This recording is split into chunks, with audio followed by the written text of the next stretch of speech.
In a small town where everybody seemed to know each other's business, there lived a 16-year-old girl who always felt like she didn't quite fit in. She wasn't one of the popular kids. Her clothes were hand-me-downs from her older sister, and her sneakers, well, they were held together with duct tape. They weren't fancy or new. They were just functional enough to get her through the day. But those shoes became something more than just footwear. They became a symbol of everything people thought was wrong with her. Every morning, she would wake up early, tie her laces extra tight so the duct tape wouldn't come undone, and walk to school. On this particular morning, as she walked into the hallway, heads turned. A group of girls standing near the lockers noticed her immediately. One of them pointed at her feet and burst out laughing. "Look at those shoes," she exclaimed, loud enough for everyone nearby to hear. Another chimed in, "Are you seriously still wearing those? Didn't you save up any money?" The laughter grew louder, echoing down the crowded hallway. The girl froze for a moment, feeling all eyes on her. She wanted to disappear right then and there. But instead, she took a deep breath, straightened her back, and kept walking. Inside, though, the words cut deep. It wasn't just about the shoes. It was about being different, about not having what everyone else seemed to have. Those shiny sneakers and designer bags weren't just accessories for these girls. They were status symbols. And she didn't measure up. But here's the thing. Those old, worn-out sneakers carried her farther than anyone realized. After school every day, when most kids went home to play video games or scroll through social media, she headed to the local boxing gym. It wasn't glamorous, a dingy little space with peeling paint and equipment that looked like it had seen better days, but it was hers. It was where she belonged. Her coach, a gruff but kind-hearted man who used to box himself, saw something special in her. He called her kid and pushed her harder than anyone else in the gym. "You've got heart," he'd say after long hours of drills, "but heart alone won't win fights. You've got to believe you're stronger than whatever life throws at you." Those words stuck with her. Every punch she threw, every step she practiced, was a way to prove to herself that she could rise above the teasing and the whispers. She trained relentlessly, even though it wasn't easy. Running miles in those taped-up sneakers left blisters on her heels, and practicing combinations made her hands ache. But none of that mattered because, in the ring, she wasn't the girl with the broken shoes. She was someone else entirely. Someone strong. Someone fearless. Someone unstoppable. Still, the laughter from earlier that day lingered in her mind. It haunted her during quiet moments between rounds of sparring. Why did they care so much about what she wore? Why did they feel the need to tear her down? Maybe they thought she wouldn't fight back. Or maybe they just didn't understand how much their words hurt. Either way, she decided she wouldn't let them win. Not today, not ever. What those girls didn't know was that their mockery wasn't breaking her, it was fueling her. Each taunt, each snicker, only made her work harder. Someday, she promised herself, she'd show them exactly what she was made. OF. Until then, she'd keep showing up, keep training, and keep proving to herself that she was worth more than their cruel jokes. Because in the end, it wasn't about the shoes, it was about the person wearing them. And she was determined to become someone no one could ignore. The gym wasn't just a place for her, it was a second home. It smelled like sweat, leather, and determination. The air was always thick with the sound of gloves hitting punching bags, the shuffle of feet on the mat, and the occasional grunts of someone pushing themselves to their limit. For her, this was where life made sense. Outside, people judged her for things she couldn't control, her clothes, her shoes, her quiet demeanor. But here, none of that mattered. Here, it was all about effort, focus, and grit. Her coach had been around boxing his whole life. He was tough but fair, the kind of person who didn't sugarcoat anything. If you messed up, he'd tell you straight. But if you worked hard, he noticed and he respected it. That's what kept her coming back every single day. She craved that. Respect, not because she needed validation, but because she wanted to earn it. And earn it she did. Over time, she became one of the hardest workers in the gym. While others might slack off or take breaks, she stayed late, putting in extra rounds on the heavy bag or shadowboxing in front of the cracked mirror. At first, she trained simply because it gave her an escape. When she stepped into the ring, she left behind the taunts, the judgmental stares, and the feeling of being invisible. In the gym, she wasn't the girl with the duct-tape sneakers. She was a fighter. Every punch she threw carried a piece of her frustration. Every dodge represented her resilience, and every drop of sweat symbolized her refusal to give up. But as the months went by, something shifted inside her. Boxing stopped being just an escape, it became a purpose. Her coach saw the change too. One evening, after a particularly intense sparring session, he pulled her aside. "You're good," he said, leaning against the ropes of the ring. His voice was calm but serious. "But being good isn't enough. You've got to want it more than anyone else out there. You've got to believe you're unstoppable." Those words stuck with her. Unstoppable. Was she? Could she be? She didn't know yet, but she wanted to find out. She started setting goals for herself. First, it was mastering her footwork. Then, it was improving her jab. After that, it was learning how to read her opponent's movements. Each milestone felt like a victory, no matter how small. And slowly, she began to see herself differently. The girl who once felt invisible now stood tall, even when she was outside the gym. She still wore her old sneakers, but they didn't feel like a burden anymore. Instead, they reminded her of how far she'd come and how much farther she could go. Her dream was big to compete in the regional amateur boxing championship. It wasn't just about winning titles or trophies. It was about proving to herself that she could do something extraordinary.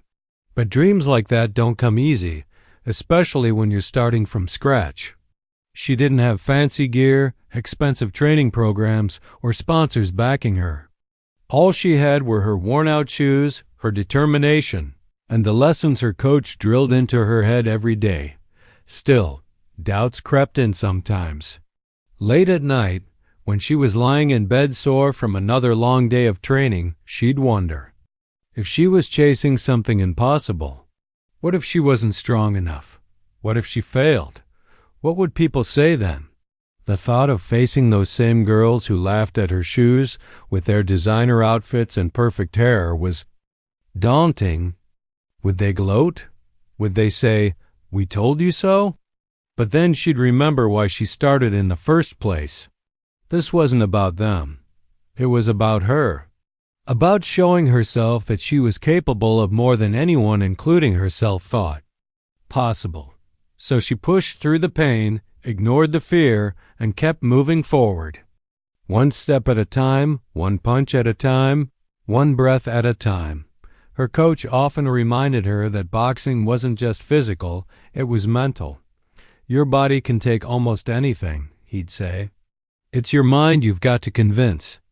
That lesson stuck with her, especially on days when training felt overwhelming. There were mornings when her muscles ached so much she could barely get out of bed. There were evenings when she missed her family dinner because she was running extra laps around the park. And there were moments when she questioned whether all this sacrifice was worth it. But every time she doubted herself, she remembered the laughter in the hallway, the way those girls pointed at her shoes and mocked her. The sting of their words still lingered, but now it served a different purpose. Instead of tearing her down, it fueled her. It reminded her why she couldn't quit, why she wouldn't quit. Because deep down, she knew she was stronger than they thought. Stronger than she even realized. By the time she finished another round of drills, sweat dripping down her face and her lungs burning, she felt alive in a way she never had before. This was her world, her fight, her journey. And no amount of teasing or ridicule could take that away from her. Not anymore. One afternoon, as she was stretching on the mat before practice, the door to the gym creaked open. She didn't look up at first. People came and went all the time, and she was focused on loosening her muscles after a long day. But then she heard laughter.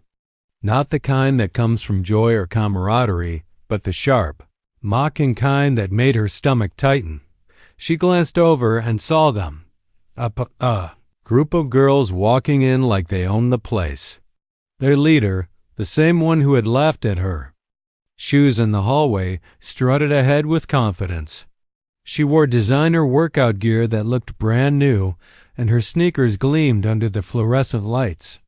The contrast between her polished appearance and the gritty, worn-down gym couldn't have been starker. Behind her trailed two other girls, giggling and whispering as if they were putting on some kind of show. Well, the leader said loudly, glancing around the room with a smirk. This is where losers train, huh? Thought we'd check it out. Her voice dripped with sarcasm, and her friends snickered on cue. A few of the regulars in the gym stopped what they were doing to stare, unsure of how to react. Some rolled their eyes, used to outsiders coming in with attitude.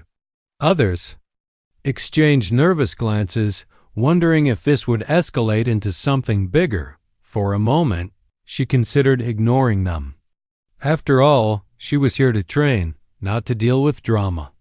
But something about their presence gnawed at her. It wasn't just their words, it was the way they carried themselves, like they thought they were better than everyone else in the room. Like they thought she was beneath them. So instead of looking away, she met the leader's gaze head on. She didn't say anything. She didn't need to. Her expression said it all. You don't belong here. The leader noticed. What? She snapped, stepping closer. Got something to say? When she didn't respond, the girl turned her attention to her shoes, pointing at them dramatically. Bet those cheap sneakers can't even keep up with mine, she taunted, her lips curling into a smug grin. Her friends burst into laughter again, clearly enjoying the performance. That's when her coach stepped in. He had been watching silently from the corner, arms crossed, his face unreadable. Now he walked over, positioning himself between the girl and the intruders. His voice was calm but firm. If you're here to mock someone, leave, he said, his tone leaving no room for argument. But if you want to learn, put on some gloves. The leader hesitated, caught off guard by his directness. For a second, it seemed like she might back down. But then, almost as if daring herself, she shot back, fine, let's see what you've got. She gestured toward her friends, who quickly scrambled to find a pair of spare gloves and hand wraps. Meanwhile, the rest of the gym fell silent, everyone stopping what they were doing to watch the unfolding scene. Her coach turned to her next. You okay with this? He asked quietly, his eyes searching hers. She nodded without hesitation. Truthfully, part of her was nervous. This wasn't just any opponent. This was the girl who had mocked her, whose words still echoed in her mind whenever self-doubt crept in. But another part of her felt ready, more than ready. If this girl wanted a fight, she was going to get one dot as they prepared to step into the ring. The atmosphere shifted. What started as a casual insult had turned into something real, a challenge neither side could walk away from. The leader climbed into the ring confidently, adjusting her gloves and bouncing lightly on her toes. She looked comfortable, like she belonged there, even though it was obvious she had never boxed before. Her shiny sneakers sparkled against the dull canvas of the ring floor. On the other side, she stood quietly, tying her laces one last time. Her own sneakers looked worse than ever, the duct tape fraying at the edges, but she didn't care. Those shoes had carried her through countless hours of training, through pain and exhaustion and doubt. They were a part of her now, a reminder of everything she had overcome. As she stepped into the ring, she felt a strange sense of calm wash over her. This wasn't just about proving herself to the girl across from her. It was about proving herself to the world and to herself. The crowd gathered around the ring, a mix of gym regulars and curious onlookers. Word had spread quickly, and soon the entire space was buzzing with anticipation. Some cheered for her, knowing how hard she worked and rooting for the underdog. Others whispered bets, convinced the leader's confidence would carry her through. Either way, everyone was invested. This wasn't just a sparring match anymore, it was personal. When the referee signaled for them to touch gloves, the tension was palpable. The leader smirked again, trying to intimidate her with a cocky glare. But she simply nodded, her focus unwavering. In that moment, she knew exactly what she was fighting for. It wasn't just about winning or losing. It was about showing everyone, including herself, that she was more than the sum of their judgments. More than the girl with the broken shoes. And, as the bell rang, signaling the start of the match, she took a deep breath and moved forward, ready to prove it. The bell rang, sharp and loud, slicing through the tense air of the gym. The crowd hushed, their eyes glued to the ring. Everyone leaned in a little closer, anticipation buzzing like electricity. On one side stood the girl who had mocked her, bouncing lightly on her toes, her shiny sneakers gleaming under the harsh lights. She looked confident, almost too sure of herself, as if she believed this would be an easy win. On the other side stood her, calm and steady, her worn-out shoes barely holding together but carrying years of grit and determination. The first punch came fast, too fast. The leader lunged forward with wild swings, clearly trying to overpower her opponent right out of the gate. But instead of panicking, she ducked and weaved, her movements smooth and controlled. Years of training kicked in, her body instinctively knowing how to dodge each reckless swing. The leader's attacks were fueled by arrogance, not skill. Her punches missed wildly, leaving her off balance and exposed. The crowd murmured, surprised by what they were seeing. Some of them had expected the girl with the duct-tape sneakers to crumble under pressure. But she didn't. Instead, she countered with precision, a quick jab here, a calculated hook there. Each strike landed cleanly, forcing the leader to stumble backward. For the first time, the smirk on her face faltered. Her confidence wavered, replaced by confusion and frustration. By the second round, the difference between them was clear. The leader was already breathing heavily, sweat dripping down her face as she struggled to keep up. Her movements became slower, less coordinated. Meanwhile, she moved with purpose, circling the ring with ease, her footwork flawless despite her battered shoes. Every step, every pivot was deliberate. It was like watching a dancer glide across the floor. Except this dance was about survival and dominance. Her coach shouted encouragement from the corner, his voice cutting through the noise. "Stay focused. Keep your guard up." She nodded, slightly, never taking her eyes off her opponent. The leader tried to rally, throwing another flurry of punches, but they were sloppy and uncoordinated. She slipped past them effortlessly, conserving her energy while waiting for the perfect moment to strike. And then it came. In the third round, the leader made a mistake, a small one, but enough. She left herself open for just a split second, overextending on a punch. That was all she needed. With lightning speed, she delivered a series of rapid-fire combinations, a jab to the ribs, a hook to the side, and finally, a powerful uppercut that snapped the leader's head back. The sound echoed through the gym, followed by a collective gasp from the audience. The leader staggered, her knees buckling as she fought to stay upright. She clung to the ropes, her chest heaving as she tried to catch her breath. Her friends, who had been cheering loudly just moments ago, were now silent, their smug expressions replaced by shock. Even the regulars at the gym couldn't help but clap, impressed by the sheer skill and composure on display. when the referee stepped in to call the match, the decision was unanimous. She had won not just the fight, but something far greater. As the referee raised her hand in victory, the applause grew louder, filling the room with a sense of awe. People who had doubted her before now looked at her with newfound respect. And the leader? She slumped onto the mat, defeated not only physically but emotionally. For the first time, she realized she had underestimated her opponent, but she didn't gloat. She didn't rub it in or throw any insults back. Instead, she simply stood there, breathing deeply, her heart pounding in her chest. This wasn't about revenge or proving a point. It was about showing herself and everyone else that she was capable of more than they ever imagined. Those old sneakers, the same ones they had laughed at, had carried her through every punch, every dodge, every moment of doubt. They weren't a weakness.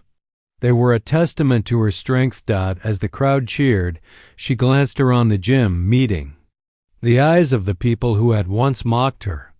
Some looked ashamed, others awestruck. But none of that mattered anymore. What mattered was the fire burning inside her, brighter than ever. She had faced her fears, silenced her critics, and emerged stronger because of it. And deep down, she knew this was just the beginning. The fight was over, but the ripple effects of that day would be felt for a long time. As she stepped out of the ring, her chest still rising and falling with each labored breath, something in the air had shifted. The gym, which had always been her sanctuary, now felt different, brighter, warmer. People who had once ignored her or dismissed her as the quiet girl with the broken shoes were clapping, congratulating her, and even asking questions about her training. It wasn't just respect. It was recognition. For the first time, she felt truly seen.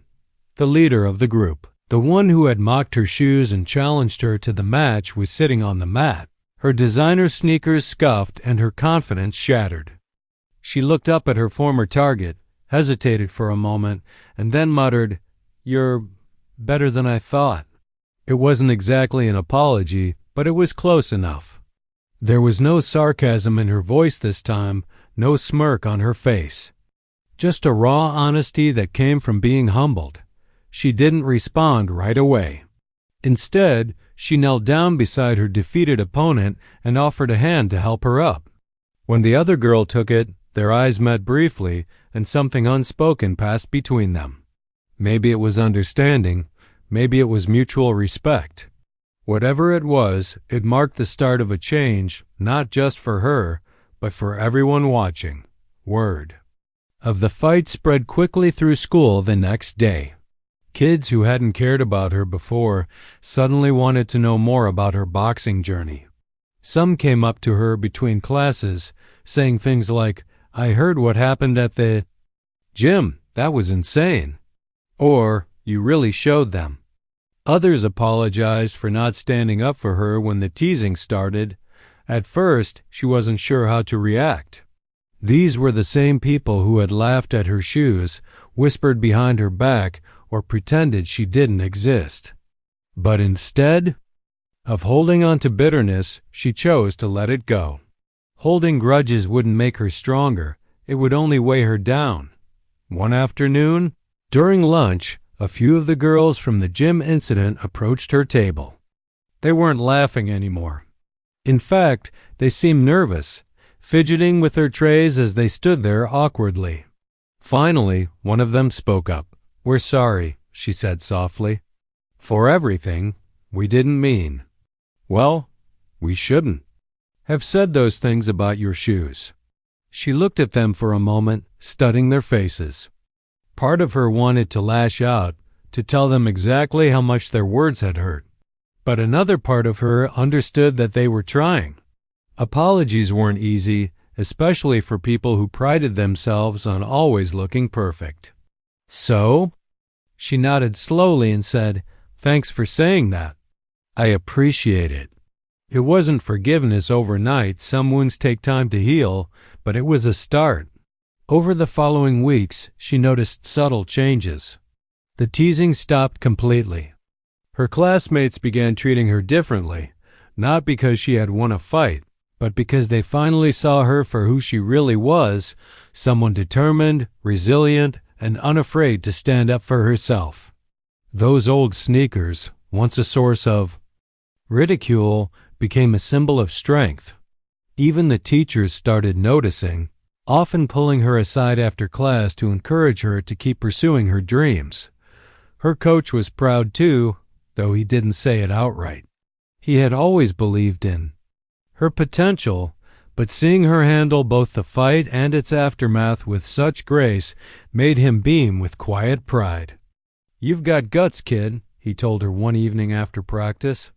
"Not everyone can turn hate into fuel the way you did." With newfound confidence, she set her sights higher.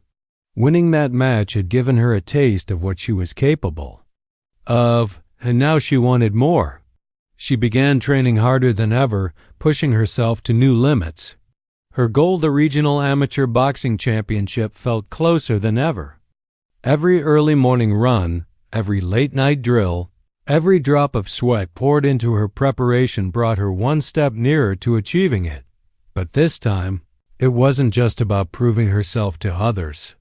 It was about honoring the journey she'd been on, the struggles, the sacrifices, the moments of doubt that had shaped her into the person she was becoming. Those duct-tape sneakers weren't just footwear. They were a reminder of where she came from and how far she'd come.